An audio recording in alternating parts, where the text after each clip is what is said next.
বাফুফের ভিতরে আমার একটা ছোট্ট অপিনিয়ন, ফুটবল ব্যাকগ্রাউন্ড বা স্পোর্টস ব্যাকগ্রাউন্ড এবং স্পোর্টস কেরিয়ারে ডেডিকেশন করে নাই, ব্যাকগ্রাউন্ডে স্পোর্টসের কোনো কিছু নাই, এরকম কোনো ব্যক্তিকে আমাদের স্পোর্টস ইন্ডাস্ট্রির মধ্যে রাখা উচিত না।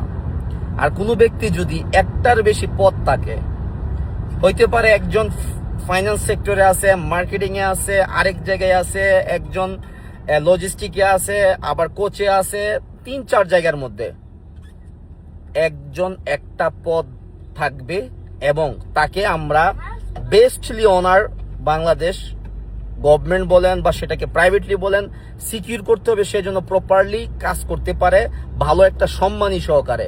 এবং একটা সেক্টরে মাস্টার পদের জন্য একজন ব্যক্তি, তার জন্য সকাল থেকে রাত পর্যন্ত বাফুফে সারা ফুটবল ছাড়া স্পোর্টস ছাড়া অন্য কোনো চিন্তা না করতে পারে। তার ইন্টেনশন যদি রাজনীতি থাকে, তুমি রাজনীতিকে করো।